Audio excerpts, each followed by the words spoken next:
వైఎస్ఆర్ కాంగ్రెస్ పార్టీకి నేను విశ్వసనీయతను ఇచ్చానని గూడూరు ఎమ్మెల్యే డాక్టర్ వెలగపల్లి వరప్రసాదరావు చెప్పారు. తిరుపతి జిల్లా కోటమండల కేంద్రంలోని ఏఎన్ఆర్ కళ్యాణ మండపంలో కోటమండల జేఏసీఎస్ అధ్యక్షులు షేక్ ముబీన్ బాషా ఆధ్వర్యంలో మా నమ్మకం నువ్వే జగన్ అనే కార్యక్రమాన్ని ఎంతో ఆర్భాటంగా నిర్వహించారు. ఈ కార్యక్రమానికి గూడూరు ఎమ్మెల్యే వరప్రసాదరావు హాజరయ్యారు. ఈ కార్యక్రమం ద్వారా ఇటీవల గ్రామ పంచాయతీల్లో ఎన్నుకున్న గ్రామ కన్వీనర్లు, గృహసారథులకు రానున్న ఎన్నికలపై దిశానిర్దేశం చేశారు.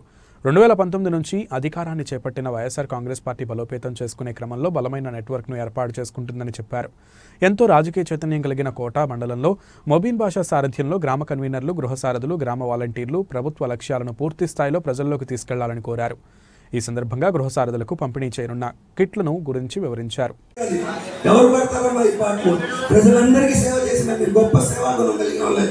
మీరందరూ కూడా మన సొంత అన్న, మన సొంత పార్టీ, మనం మళ్ళీ దాన్ని గెలిపించుకోవాలని చెప్పి అనుకుంటూ, అలాగే మన ఎమ్మెల్యే గారు చెప్పారు, విద్య వల్ల పైకి వచ్చిన వ్యక్తి, విద్య ఉంటే, చదువు ఉంటే దాంతోపాటు గుణం కూడా వస్తుంది. మంచి గుణం ఉన్న వ్యక్తి తప్పుడు పనులు చేయడు, తప్పుడు మార్గాలు ఎంచుకోడు. ఒక మనిషి ఆయన నమ్మినాడంటే ఆయన మీదే నిలబడతాడు, మాట మీద నిలబడతాడు, అబద్ధాలు చెప్పరు. మన ఎమ్మెల్యే గారు జగన్ అన్న దగ్గరకు పోయి ఆయన ఏదో ఆయన ఆశీర్వాదం పొందొచ్చారు. ఆ రోజు నుంచి ఈ రోజు దాకా కూడా జగన్ అన్నతో ప్రయాణం చేస్తున్నారు. ఎన్ని ప్రలోభాలు పెట్టినా కూడా ఆయన దేనికి లొంగలేదు. నా తల్లి లాంటి పార్టీ నాకు నన్ను ఒక ఎంపీని చేశారు, ఒక ఎమ్మెల్యే చేశారు. గొప్ప గొప్ప పదవులు ఇంకా కూడా వస్తాయి ఆయనకి. జగన్ అన్న అంటే అంత విశ్వాసం. ఆ విశ్వాసానికి జగన్ అన్న ఎప్పుడు కూడా పోగొట్టుకోడు. అటువంటి వ్యక్తి మన ఎమ్మెల్యే గారికి కూడా మంచి ఫ్యూచర్ ఉండాలి. ఆయనకి మంచి ఫ్యూచర్ ఉంటే ముఖ్యంగా మనం బీద బడుగు బలైన వర్గాలు, ఎస్సీ ఎస్టీ బీసీ మైనార్టీలు, అగ్రవర్ణాల్లో ఉండే పేదలు, వీళ్ళందరికీ బాగుంటారు. వీళ్ళందరి బాగు కోసం మనం జగన్ అన్ననే మళ్ళీ సీఎంగా చేసుకోవాలి. ప్రతి ఒక్కరు కూడా ఈ కార్యక్రమానికి వచ్చి ఇంత గొప్ప ఘన విజయంగా చెప్పి, ఇందాక ఎమ్మెల్యే గారు కూడా చెప్పారు, అన్ని ప్రోగ్రాంలో కల్లా కోట ప్రోగ్రాం బాగుందయా అని చెప్పి ఆ మాట ఎంతో గుర్తునిస్తుంది. అలాగే వచ్చిన వాళ్ళందరూ కూడా ఇంటిపైకి పోయి అందరూ భోజనం పెట్టుకున్నా. మీ ఎమ్మెల్యే ఫస్ట్ నాకు కూడా నేను పార్టీలో మొట్టమొదటి ఉన్నాను. నేను కూడా చెప్పండి, నేను ఇప్పిస్తాను. ఒక్కొక్కరికి, మహిళలకి అలా కంప్లైంట్ చేస్తారు. కలెక్టర్ వచ్చి మనం వేసినప్పుడు, కలెక్టర్ అయినప్పుడు కూడా డిస్ట్రిక్ట్ ఎలక్షన్ ఆఫీసర్ అతను, డిఈఓ అంటారు. ఈడిఓ కాదు, డిస్ట్రిక్ట్ ఎడ్యుకేషన్ ఆఫీసర్ కాదు. డిస్ట్రిక్ట్ జగన్ రావాలి నినాదం మీ అందరూ ఆశీస్సులతో జగన్మోహన్ రెడ్డి గారు వచ్చారు. మేమంతా కూడా ఉన్నాం. మీ దయ వల్ల మేము ఇక్కడ పైన ఉన్నాం. ప్రజలకు కూడా తెలియచేయండి, వాళ్ళ దయ వల్ల మనం ఉన్నాం ఇక్కడ. ఇది లోక పరిపాలనలో మీ కుటుంబానికి మంచి జరిగిందా కాదని అనడానికి ఎవ్వరూ లేరు. ఆ తర్వాత మన రాష్ట్రంలో ప్రతి ప్రాంతానికి, ప్రతి సమాజ వర్గానికి, ప్రతి కుటుంబానికి గతంలో కంటే జగనన్న పాలనలో ఎక్కువ మంచి జరిగిందా? మీకు చక్కగా తేటతెల్లగా జరిగిపోతుంది, చెప్పనక్కర్లా. కన్నా జగనన్న ప్రభుత్వంలో ప్రవేశపెట్టిన పింఛన్ కానివ్వండి, అమ్మఒడి కానివ్వండి, ఆసరా కానివ్వండి, చేయూత వంటి అనేక పథకాలు డబ్బులు నేరుగా మీ అకౌంట్లో వేయడం లేదా వాలంటీర్ ద్వారా, వ్యవస్థ ద్వారా మీకు నేరుగా వేయడం మీకు ఎవరు కూడా కాదని అన్నారు. అన్ని కూడా వాలంటీర్ ద్వారా వాళ్ళు డైరెక్ట్గా ఇస్తున్నాం. మన జగనన్న పాలనలో అమలు చేస్తున్న అనేక సంక్షేమ పథకాలు భవిష్యత్తులో కూడా ఇది చాలా ముఖ్యమైన.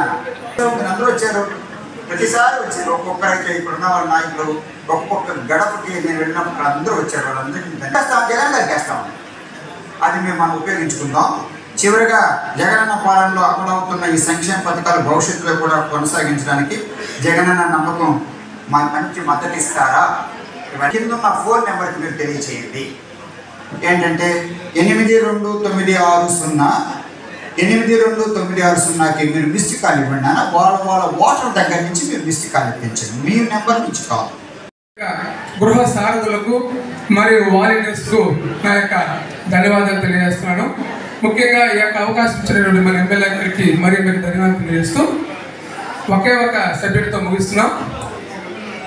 మన ప్రభుత్వం ఓన్లీ ఒక ఎస్సీ ఎస్టీ బీసీ బడుగు బలహీన వర్గాల యొక్క ఆశాజ్యోతి ప్రభుత్వం మంది, అదొక్కటే చెప్పగలుగుతాను.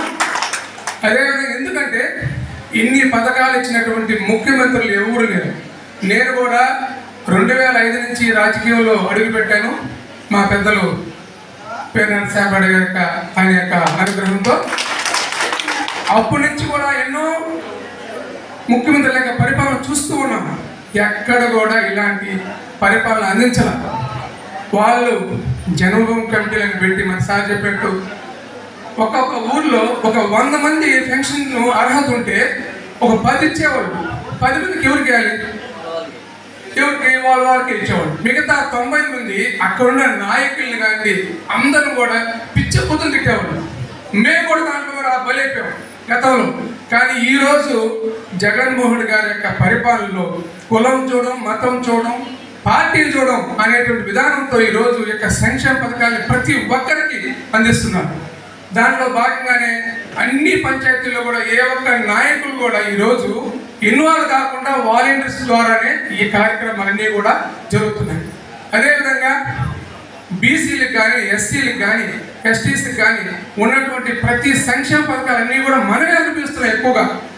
అదే దాంట్లో భాగంగానే ఇంకా ఏం చేశారు, ఎవరైతే ఒక ధనిక పొలంలో ఉన్న వాళ్ళు కూడా ఈబీసీ, ఎకనామికల్ బ్యాక్వర్డ్ క్యాస్ట్ అని చెప్పి వాళ్ళకు కూడా కొన్ని పథకాలు పెట్టారు. ఇలాంటి ప్రభుత్వం ప్రతి ఒక్కరిని ఏదో విధంగా ఆదుకోవాలా అనే విధంగా ఈ ప్రభుత్వం నడుస్తుంది. కాబట్టి ఈ నడుస్తానికి ఈ యొక్క ప్రభుత్వానికి మనందరం కూడా మద్దతు తెలపాల్సిన అవసరం మనందరికి మీద ఉంది. ముఖ్యంగా ఈరోజు మన ఎమ్మెల్యే గారు చెప్పినట్టు గృహ సారథుల యొక్క పాత్ర చాలా చాలా చాలా మనకు ఉంది. దాంట్లో కురుక్షేత్ర యుద్ధం జరుగుతుంది. కురుక్షేత్ర యుద్ధంలో రథాన్ని నడిపేది ఎవరు చెప్పండి ఒకసారి? రథాన్ని నడిపేది రథ సారథి. అర్జునుడు యుద్ధం మాత్రమే చేస్తాడు, వెనక చేసే కార్యక్రమాలన్నీ శ్రీకృష్ణుడు. అంటే మిమ్మల్ని శ్రీకృష్ణుడితో సమానంగా పోల్చారు జగన్మోహన్ రెడ్డి గారు. కురుక్షేత్ర యుద్ధం త్వరలో జరగబోతుంది. కురుక్షేత్ర యుద్ధంలో గెలిపించవలసిన జగన్మోహన్ రెడ్డి గారి పరిపాలనని మళ్ళా తీసుకొని రావాల్సిన బాధ్యత మీ మీద ఉంచారు. అందుకని మీకు గృహ సారథులు, సారథి అంటే శ్రీకృష్ణుడు అని అర్థం. కాబట్టి దీన్ని మనసులో పెట్టుకొని మీరంతా రాబోయే ఎలక్షన్లో, రాబోయే కురుక్షేత్ర యుద్ధంలో జగన్మోహన్ రెడ్డి గారికి గట్టి మద్దతును కూడగట్టి అఖండ మెజార్టీతో గెలిపించవలసిందిగా ప్రార్థిస్తూ సెలవు తీసుకుంటున్నాను. జై జగన్.